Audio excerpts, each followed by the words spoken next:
Awesome. Rolling. All right. Well, Troy and Nikki Guard, welcome to Heroic Hospitality. Yay. Thank you, Mario. So happy to have you on today and talk about all things awesome in Denver and your journey. We're still on a journey. Part of We're your still journey. on a journey. Yeah, at least part of your journey. After the tequila, it'll be a different journey. Loathing in Las Vegas. What was that movie called? Fear and Loathing? Fear of Loathing in Las Vegas. Awesome movie, Yeah. actually.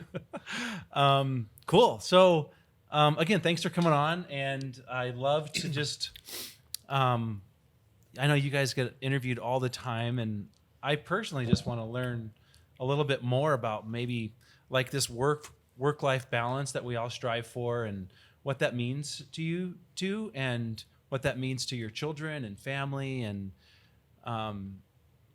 maybe if you can help us understand, do you actually have any boundaries that you have at home where it's like, I don't talk about work after 6 o'clock or anything like that maybe you can share with us? That's funny, Mario. Yeah. Did you just ask about work? We talk about work all the time. I don't think we really have any boundaries. I think if it gets out of hand, whether it's usually too much work, then we just say, hey, let's stop. Or, Yeah. hey, look up, put your phone down, right? Sure. It's too much texting, too much emailing.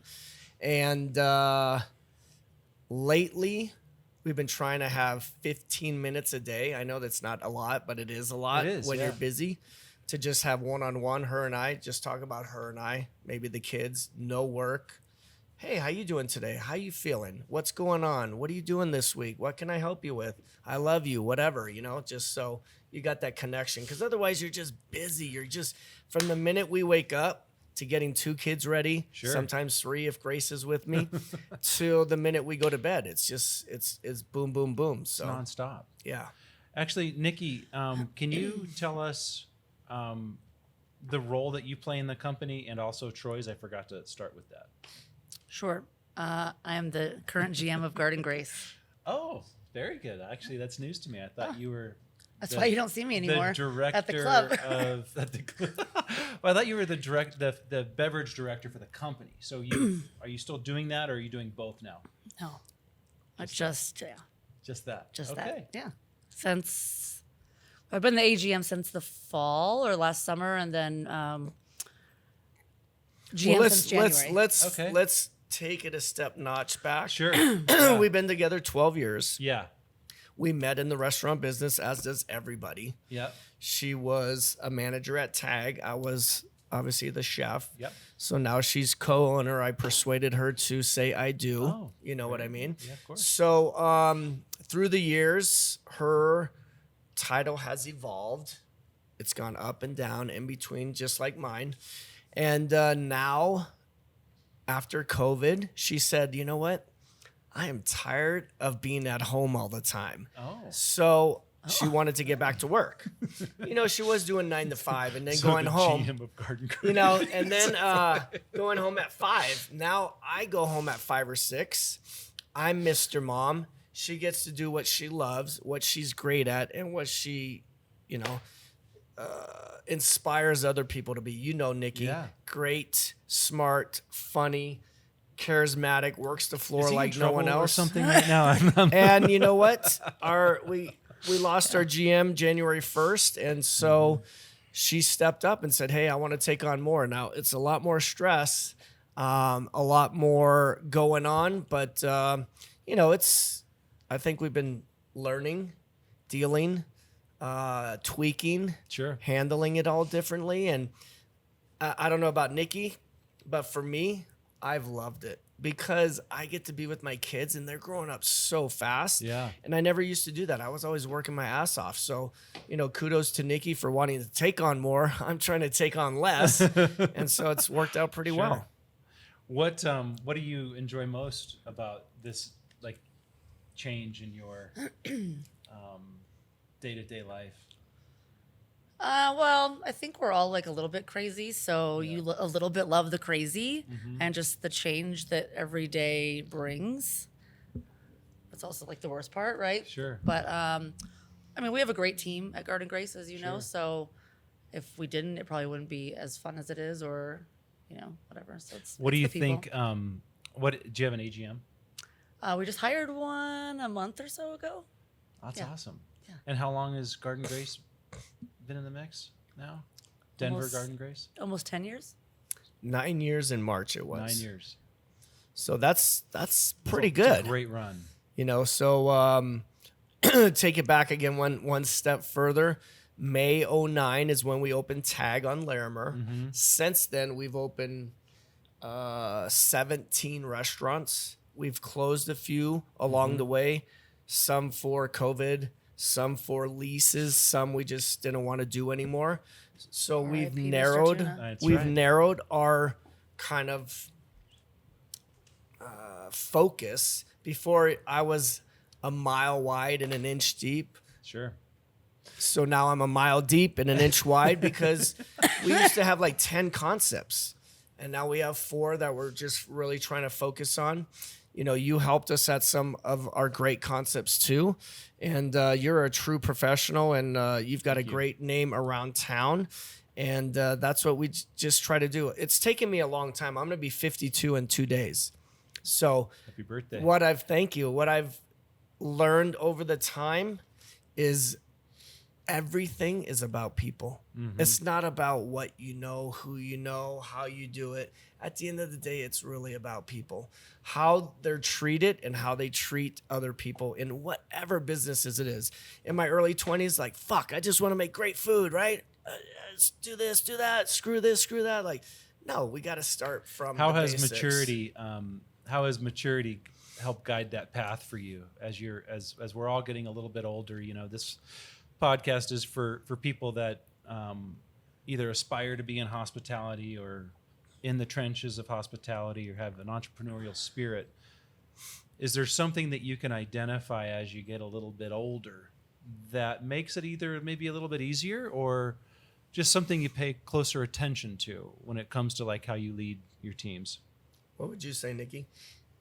You're the one that's about to be 52. Why don't you go first? That's right.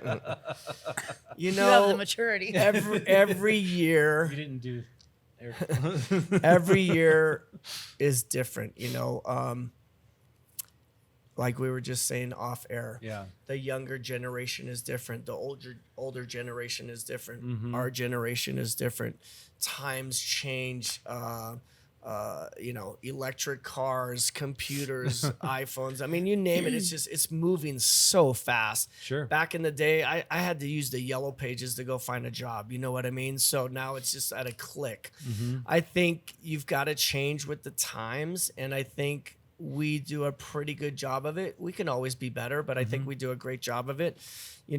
Nikki and I are like the yin and the yang, good cop, bad cop. Depends. Some days she's the bad, some days I'm the good, and vice versa. So Sure. we try to tag team it and tackle it that way.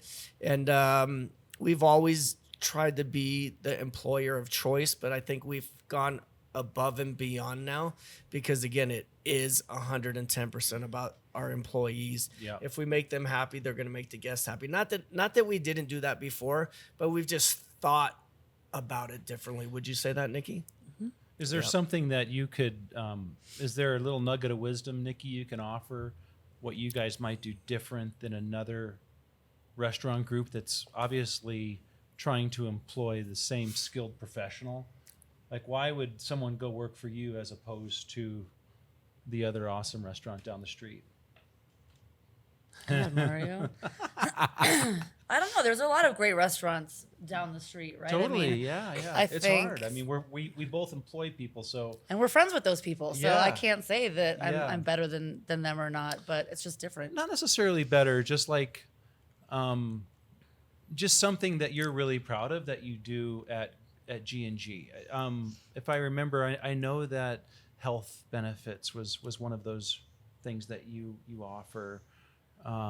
Health benefits is huge. We just Yeah. changed it again this year, and now we have 3 tiers. Before it was just one. Now Yeah. there's A, B, and C. Whatever you want to pay, however Mm-hmm. much you want. Dental, vision, health, etc. 401k. And we found Yeah, that that's really been beneficial. I think we have over 60% of our staff now doing it, whereas before it was like 30 to 35. Because when you're younger, you're invincible, right? You're never Yeah. going to get sick. So I think that's been a benefit. Also, I don't know the exact term we use, but the managers can have as many days off as they want throughout the year. So if you're like, hey, you're doing well at any of our restaurants, I've got it covered. Go take the whole weekend off. Go take a week off. Take 2 weeks off. So some people on the average take 4 weeks off a year now.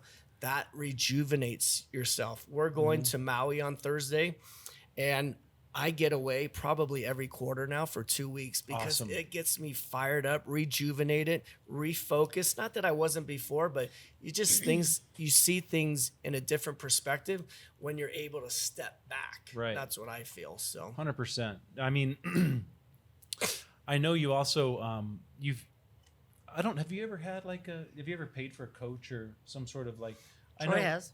Troy has. I know that. Have you ever explored like mentorship or have been a mentor to anybody in your restaurants? Or No, Mario. No. No. You don't offer an ear or anything. Does a therapist count? Yeah. Well, ear, yeah. I lend my ear for free every day.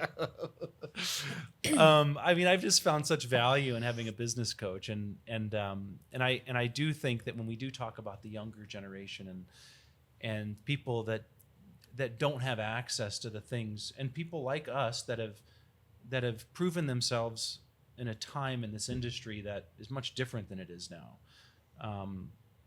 I just feel like there's the opportunity to help and guide people and be guided. And so I was just curious what your experience was with that. Yeah, I think you never stop learning. If you do, you're dead. You're not going to be better for yourself, for your loved ones in society. So right now I go to a therapist, some of it for home life, a lot of it for work life, to find all that balance. Yeah. And sometimes it's just to let it out, right? Sure. So I don't want to vomit everything on Nikki. She doesn't want to vomit everything on me. So it's just to let things out. And they never really tell you what to do. You kind of make it up yourself. And then I had a business life coach, and that was great too. He would give me insight and advice because he was a big CEO before, and he runs his own business, entrepreneur. And it's good to see things from a different angle. And he wasn't in the hospitality business. He was in a different business, but again, it all came back to people. Yeah. So I think it's always great to learn.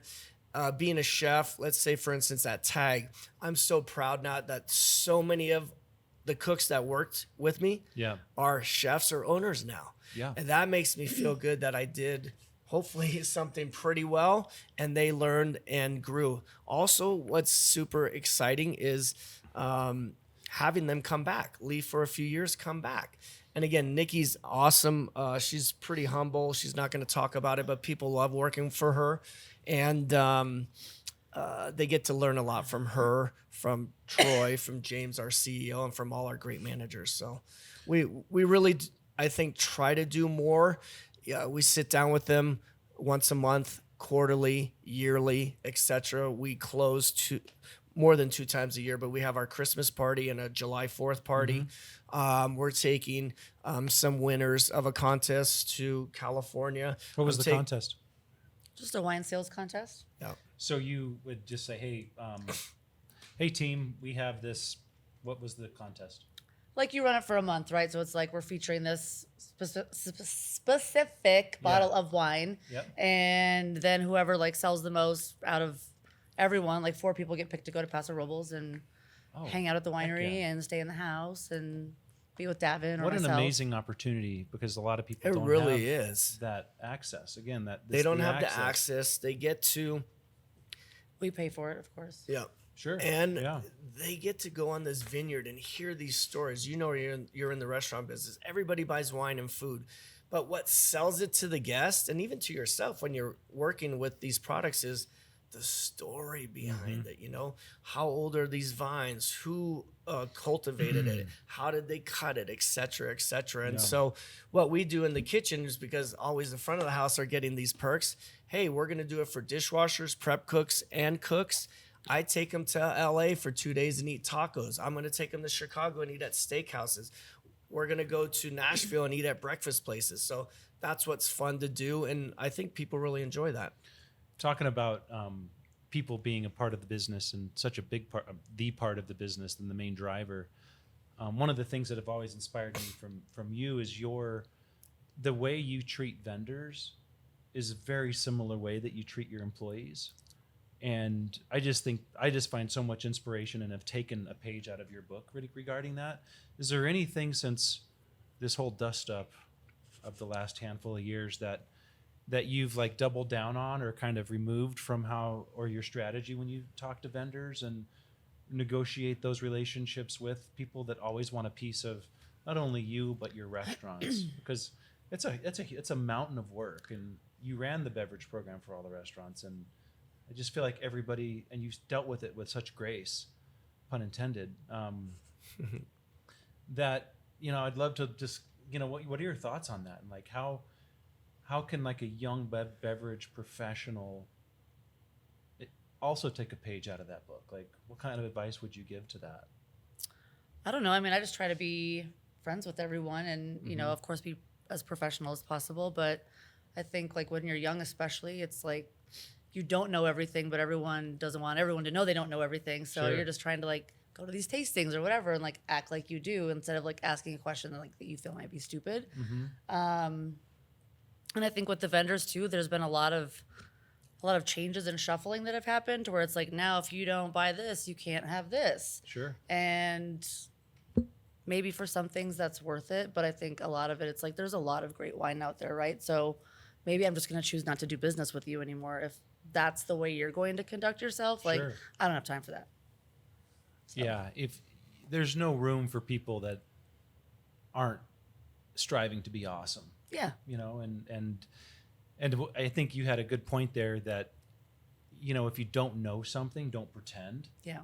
It's smelling bullshit is so annoying, and working with it is even worse. And so, having understood that, Troy, there's so much technology in the world right now.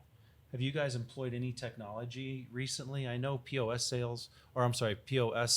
systems have evolved and they've become smaller, handheld. There's a lot of information that we can now extract from these POS machines. Is there anything that you can think of, whether it's how you order, your in-house operations, anything that's different from now as opposed to like We've 10 done years quite ago? a bit. So we started with handhelds at some of the restaurants. Some of the people that I talked to used it, cut down on labor by 20-30%, because then you have the server on the floor more instead of writing it all down, going to the next table, writing it all down, then going to go punch it in.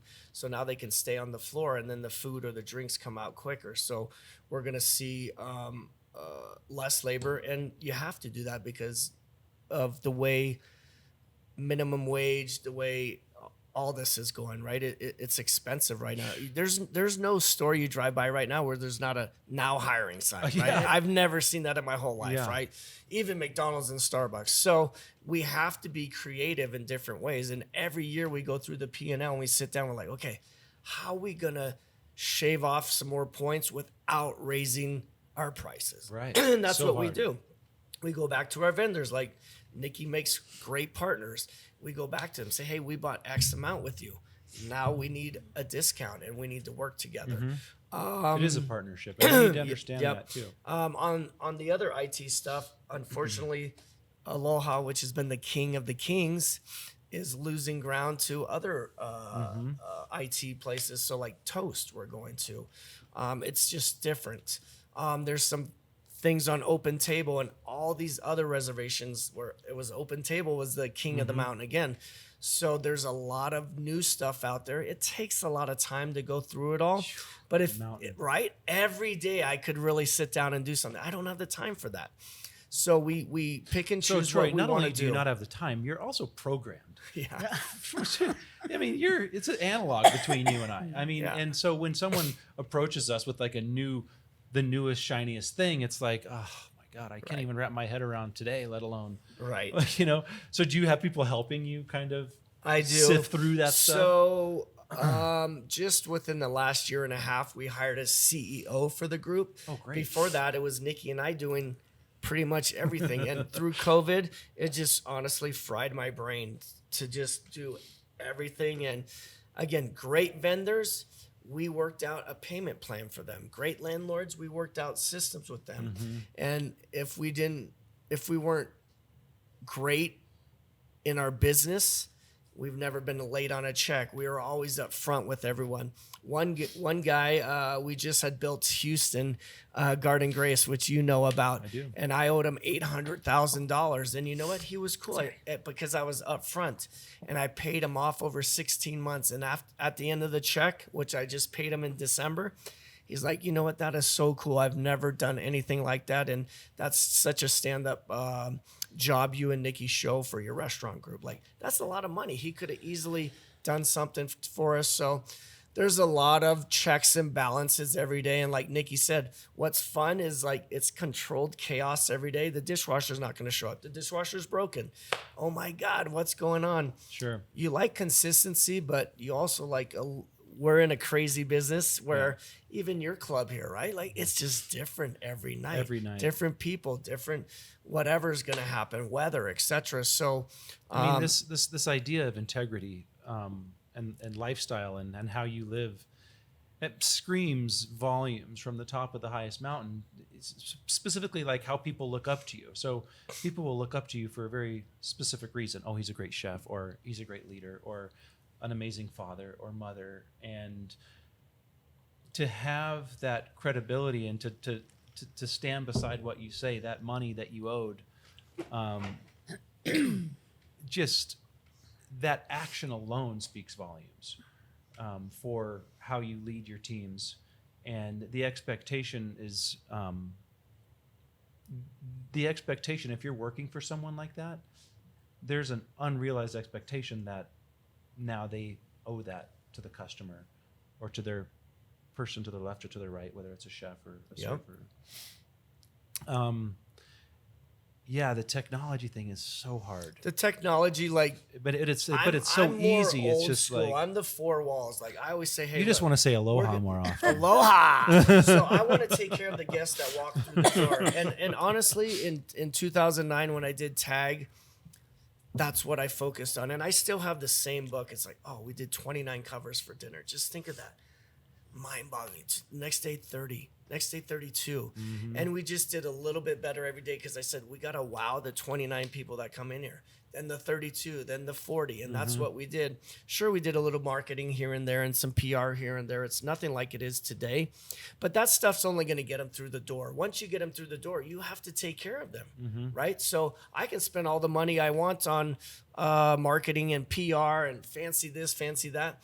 But if they don't have a good time in your club and they don't have a good time with Nikki working the floor and touching the tables and making sure the food comes out right and the vibe and the music and the lighting, there's so many things that can go wrong at the restaurant that it's unbelievable. I mean, What do you think he has a nightclub? even Danny There's Meyer, just so much more moving parts with what even you're doing. Wolfgang Puck, Sure. everybody has problems in day-to-day situation. So we just try to, sit down as a team and communicate and do the best we can. Another word that I really like is what you brought up to me a few years ago is empathy, right? I mean, that's just, it embodies just so much in life too. People are so frustrated, angry, mean out there. It's like, what's going on these days, right? What is going on? It's hard. It's hard. And people define empathy in a lot of ways, and obviously it has a specific definition, and the ability to put yourself in somebody else's shoes. If you are unable to do that or unwilling to do that or not conscious, you always are going to struggle if you've chosen hospitality as the way you make a living and the lifestyle that you've created around that. I do believe hospitality it offers an amazing lifestyle because your days can be free and mountain bike and then work hard, play hard. It's kind of fits right in line with that. I think a lot of people choose it. I think it chose me. I didn't know I wanted to be a chef. Nikki actually started in the kitchen when she was 16.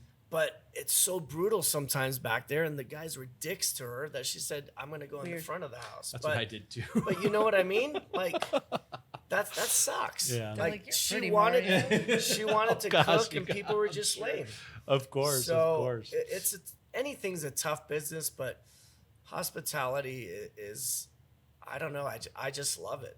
I like making people happy. I like connecting with people, and it's done well for me. And I never dreamed of where I would be. I just wanted to make great food, honestly. Totally. And it just went from there. And that's amazing. I have a question for Nikki. Nikki, what in Denver is inspiring you right now? Now, it doesn't have to be restaurant. It could be anything. It could be a person. It could be anything at all. Is there anything that you're like, I got to go out, or is there anything right now in Denver that's exciting to you? I think Beacon's pretty exciting, but I never get off work in time to come here.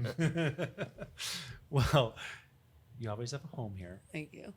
All right, Troy, I'll give you that. question. I think what's inspiring, and some people might see it as a negative though, is that people from out of town are coming here. Like, we like local, just like every city wants local, right? But it's also a great thing to see people coming to this city. Bigger brands. I know it sucks with traffic and growing, but it's inevitable. It's going to happen unless you move to Hawaii where, they can't build too much more, or an island in the Bahamas. But, everything changes, so you have to kind of adapt. I feel like my grandpa, oh my God, he walked through the snow 5 miles. I walked 2 miles. Now my kid gets driven. You know what I mean? Like, everything changes. I think Meow Wolf coming here is great. I think I do too. Uchi coming here is great. Tyson Cole, Nobu coming here. I think killer hotels. The convention center getting bigger and better. Sports in the town. Theater. More farming and ranching that's local. The weather is just killer here. Right now. Yeah. Actually, you do a lot of work with the NFL, right? How many charities do you support? I feel like every time I turn my head, you guys are donating your time and effort and love and food and knowledge to all kinds of different types of charities, and you have been doing it for a very long time. Before it was in vogue. Nikki? Yeah, that's something that you've always been passionate about, and you know that from working with us, but you also know from owning a business that there's no shortage of people asking for you to help or donate. Help out, I feel like they think for some reason restaurateurs are just loaded, right? Insane. I did drive in my Lambo here. I'm kidding. But you know what I mean? It's like, sure, guys, if I keep giving out all the time, I'm going to be a charity too. So you want to get out there. You want to help the community, which we do. We probably help over 100 different charities a year. We focus a little bit more now. I won't do as many, but I'll give gift cards to it. We try to focus on making a bigger impact with maybe being on 5, going to 5 different events. I'm on, I don't know how many boards is right now as well. And Nikki and I just try to do it that way. The NFL, we don't waste. We're doing Roundup River Ranch that, what's that? Robert Redford started 15 years ago. Yeah, Roundup River Ranch. It's for kids that can't have the same lifestyle as regular kids. There's actually a ranch up in Vail that they do it at. We're gonna Is it because of monetary or no? They're like kids with serious illness that can't enjoy a typical outdoor kid life. And obviously money so too, they get to go to the camp and be with their families, and it's free of charge, of course. Okay. And because they spend so much time at the doctor or hospital or whatever it is, so they get a couple weeks a year to feel like a normal kid. Yeah, it's pretty neat. Yeah. That's amazing. And if we could do more, to be honest. And if you, I'm happy to lend a hand in any of. I'll call you next time. That, Thank you. And let me know how I can help. I have always loved donating my time to things like that are for a good cause. I've been actually more focused on individual growth, and so my time is spent mentoring people one-on-one. But doing something on a bigger scale is inspiring, and I would love to support you guys if you'd be a good cowboy. Thank you. With your black truck. A big part of me, again, as I get older and you have kids, you just think differently. And I wish people would just give a little bit more because it doesn't take a lot to really change a lot. So for instance, like, unfortunately you heard what happened at American Elm the other day, and that guy, one of the guys that worked for us for 20 years and got killed. And I told everyone in our restaurant group, we have 500 people, if everyone gave $10, that's $5,000. Sure. You know what I mean? It's amazing. But we haven't quite reached that goal because they can't understand that. You know what I mean? Like, hey, it's one beer. Was he an old employee of yours? He was. He started at 975 and just worked with me the whole time as a prep cook. And his name was Ignacio, and he was a badass. And what did he do for you? Just prepping. He was a badass. He worked a line a little bit too. Okay. And such a great guy, and they lost their GM as well over there. So there's an event tonight at 4:00. Where was that at, Nikki? In the Highlands. So what kind of event is it? Is it a fun, it's a fundraiser? It's a fundraising event. Raise money for their families. How are they doing that? Is it an auction type situation? You have to, I think it's a $50 minimum donation, and you show proof of donation to go to the party. There's a bunch of other restaurants like donating food and booze and whatever to the party. And then the two families, from what I understand, are sharing everything that gets raised through that and a GoFundMe. Okay. Yep. So obviously Tag Restaurant Group, we already donated, and I'm trying to push our staff to do that. Another thing that makes after this, you can count me in. Oh, thank you so We'll do much. it. We'll count me in. Thank you. Another thing that makes I'll hit Nikki up the and Beacon I, team too, and then we'll get a couple. We'll get a handful of that's badass. whoever we can get, Appreciate and that. then we'll. And that's what we'll it's do about. that. It's about community. We want everyone to help everyone. Again, give what you can. Don't be like, oh, I have to give 50. No, if you can only give 5, then you give 5. But it's about doing good for others. And I always feel like it comes back to you. Like Nikki and I pride ourselves. We built a garden at National Jewish Health, for the kids who don't have a lot. We taught them how to plant. We taught them how to harvest and then what to do with that food when they harvest. Because some of these kids only get one meal a day. Sometimes they don't get any meals a day. The other day too, we were at hashtag when Nikki's parents were in town, and 8 military people walk in, and Nikki and I have prided ourselves with our kids, and our 8-year-old said, Dad, let's go buy them brunch. That's so cool. And then we bought them breakfast. We didn't say anything, but the server said, these guys did. Got pictures with them, hugs. And then literally the other day, we're at another restaurant on Saturday, 2 days ago, and Jagger, 8 years old, said, Dad, there's 5 cops. Let's buy them lunch. I like that. That means a lot to me. You know what I mean? So it's the little things that instill. Yeah, that? One way or another. What's that? So they're going to make us go broke one way or another. Well, you know what I mean. It's I like know. it comes back to us amazing, tenfold. And are you going tonight, Nikki? You working? No, I'm not working tonight. Yeah, Okay. we have our son has a baseball game, good. but yeah, we're gonna that's try to later. get by there. I'll get you some information after this. I mean, text me and then a I'll lot either of meet you people. there. Dana we go together. Rodriguez is doing something. Lon's awesome. doing something. Everybody's doing. I haven't something. seen Lon forever. Yeah. That's awesome. So I love it when the community comes together like that. And obviously during bad times or sad times, we shouldn't just do it. This is what I hate. Everybody comes together when it's sad or bad. Why don't we ever get together when we're fucking happy and we have time? We always do it for a dumb reason. That's what I do. So my main focus since I'm in 50 is like reaching out to people more. It's like, hey, let's have lunch. How you doing? I miss you. Writing a letter.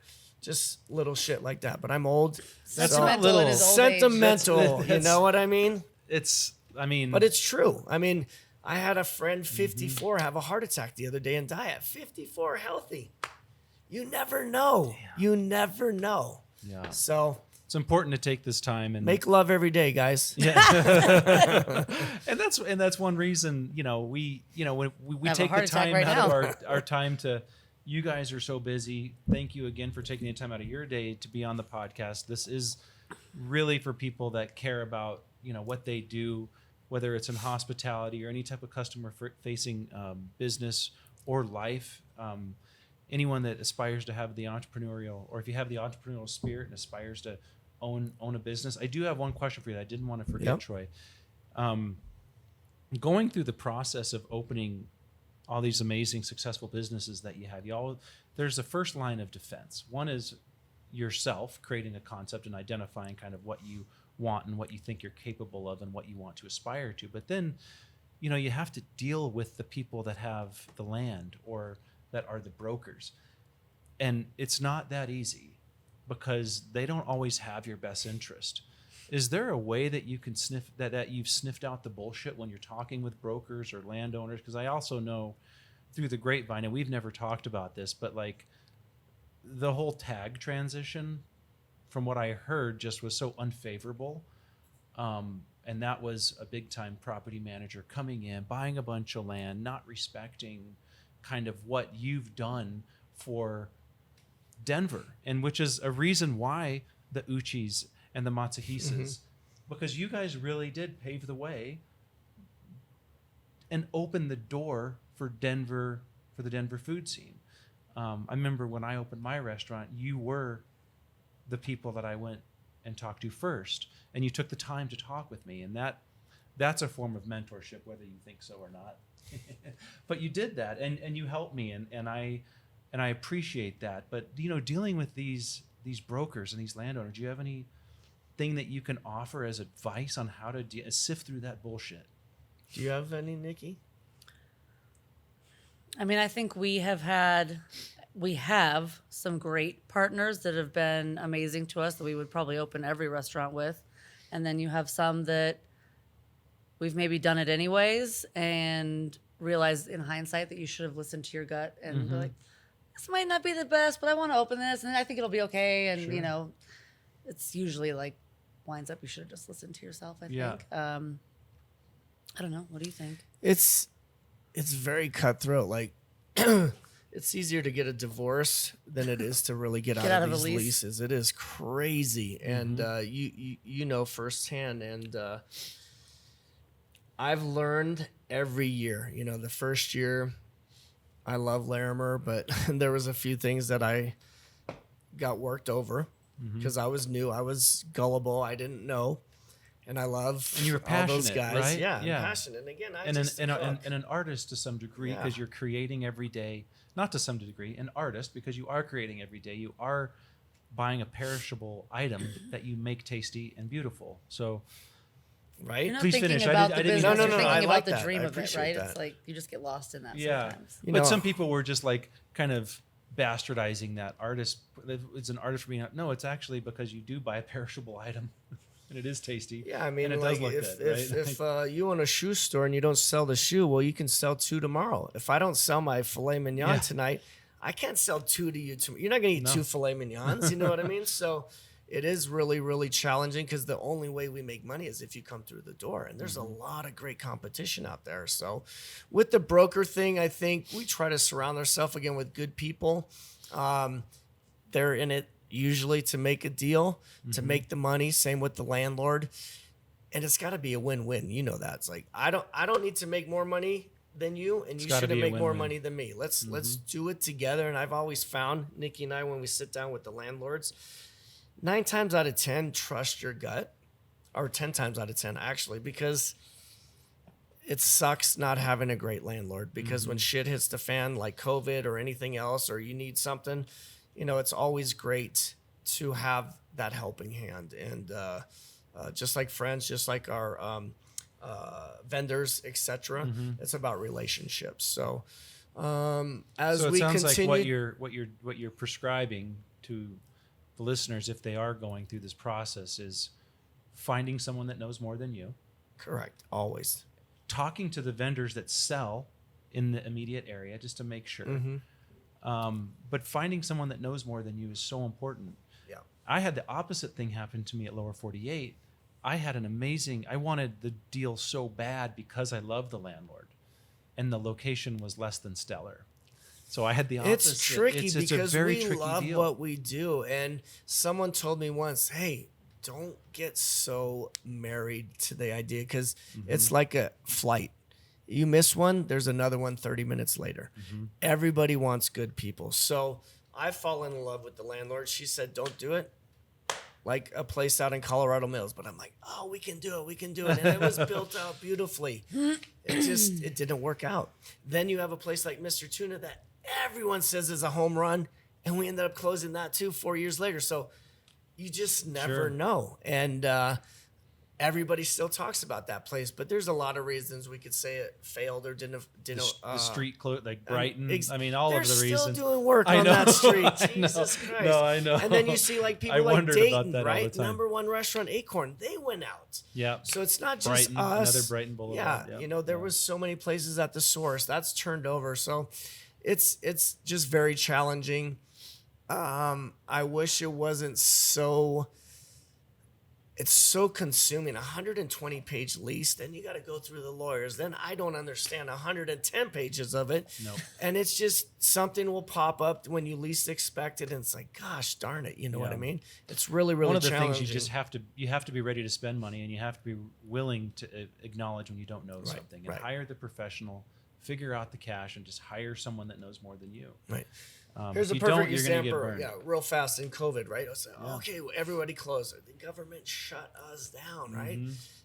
They should pay us some money, but it took some time, and then they gave us money fast, and it's how do you use it? Oh, some And you people gotta like used hurry it up right and wait. away, Yeah. but then they changed the laws, and it's like it was so. You had to hire so someone just to help you hard. navigate the free money. We did not free money, but the and we actually just got our employment ERTC money like 2 weeks ago. So if we weren't strong enough to withstand the last 2 years, some people were, some I people think they're weren't. hoping you'll go out of business by then, or some Exactly. people will, so then I they mean, don't it's- have to It's pay a it. bunch of BS. So, this is, restaurant business is a labor of love, if I can say that correctly. it is a labor of love, and you have to be passionate about food, people, and community, because, and like you guys have done such a great job with community, and I can't wait to come tonight. Yeah. To support in whatever way I can, and whatever Cool. way Beacon can.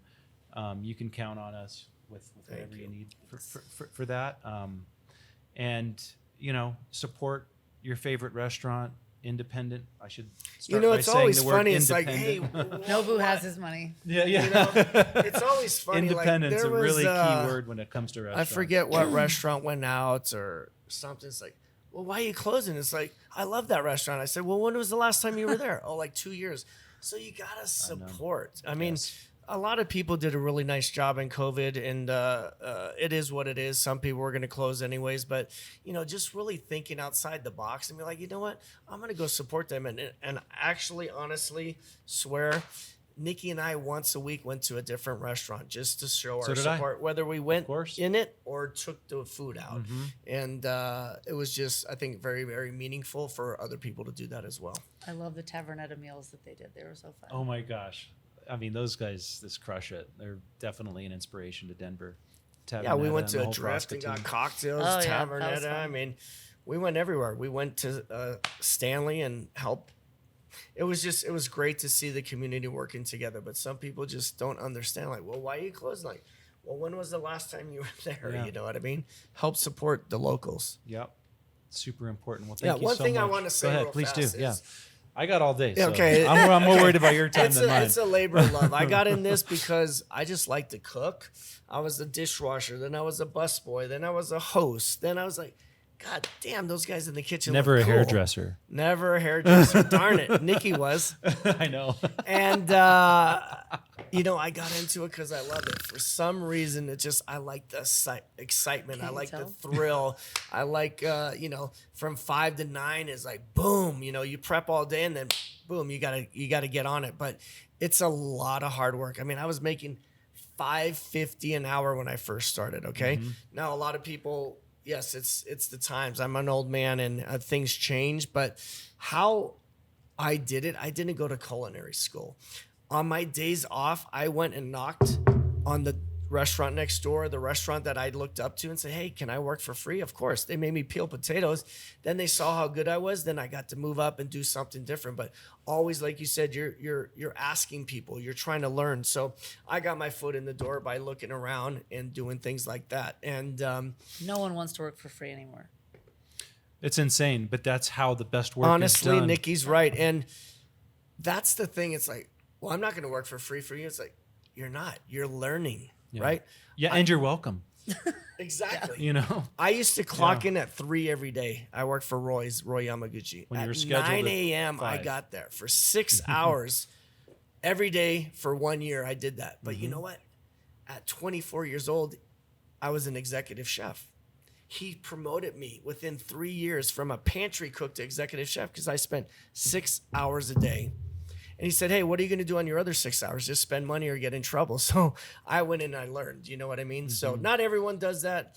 I'm not saying you need to or you should or whatever, but you know, if you're just coming in, Peyton Manning, right? He doesn't just work from 3 to 6. He goes in and he tries. So the best people are always trying to do a little bit more, and it takes a little bit more time. So that's all I would say is if you love your job, whether it's hospitality or whatever you do, it takes a little bit more to get where you want to go. I'm Troy. I mean, it is so important that people understand what that actually means and what the result of that is. You are the result of understanding you didn't know something, figuring it out by someone allowing you the right to be in their kitchen for free. Yeah.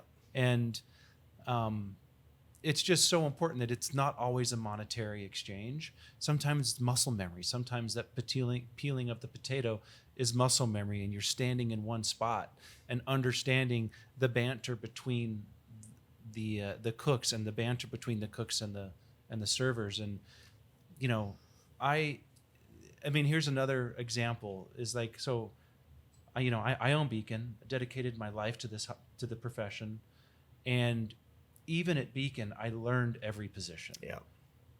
Do I know it? Yeah, I know it, but now I know it. And I think it's just really important that people take the extra effort, even if it's not a monetary exchange, to understand or if it's even right for you, so you don't waste your time and somebody else's time. So, yeah, even at Tag, like we used to have the chefs, the sous chefs, work a day as a manager in the front, and the manager had to work a day in the kitchen. Yeah, that's just cool. It's cross promoting. Like, oh shit, I never knew if I sat 25 people in 2 minutes, what it would do for everybody. Well, that's creating right? and establishing culture too. Yeah, so the more that you can cross pollinate is obviously a win-win for everybody, and that's what I think the spirit of our podcast is today. Is just how do we make it a win-win and just have empathy and choose to kind of just be conscious as you walk in whatever business you choose to walk in and relationships you have, who you surround yourself. Well, I'm with. humbled that you invited Nikki and I know I talk a lot and Nikki didn't talk a lot, but she's a force to be reckoned with on the floor, as you see. I'm one of the reasons I wanted to have you guys so, on was yeah. to talk about this whole family life and the balance. And the balance As is. you can see, I kept hitting a brick wins. wall here. Jeez. No, the balance is, again,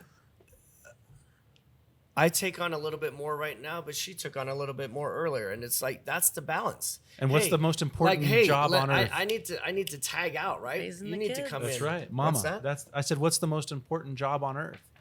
It's being a great mom and a great father. And that's really what I wanted to talk about, but we didn't. But maybe Are you having a baby? Is that what you're trying to say? Whoa! Breaking news. You know what? To me, I never knew because all my friends had kids, and I don't want to get all sappy, but like, oh, dude, you'll never know. It's like, nope, I won't. How? As soon as you have a kid, you know. There's a guy that works with us right now, and he was the, greatest cook and biggest partier, and now he has a kid. We're like, oh no, what's gonna happen? God, it's changed his life for the better. You know what I mean? Sure. He's a great daddy. So I love it. I wouldn't change a thing. I like mistakes. I like learning from mistakes. I wouldn't change anything. I don't want to do it at COVID again, but I learned a lot from myself and from our business and from my relationship with Nikki too. So. Well, can't thank you enough, you two, and what you do for Denver and your restaurants and the charities that you support and your inspiration on a daily basis to people that you might not even know you touch their lives. So Appreciate that. Thank you. Yeah. Thank you very much. Thank you, sir. Yeah. Thanks for the Yeah. tequila. Thanks for having us on. And I look forward to listening to many podcasts of yours. Oh, yeah. Thank you so much. Yeah. And it's all for people that just want to know a little bit more about hospitality and any type of customer Yeah, facing. look at you. You're going above and beyond, not for any money, no monetary. money. It's because you love people. You I love do. this industry. And that's what I love to see. Awesome. Well, thank you, Troy. Appreciate you. Thanks, sir. And yeah, thank you. Awesome.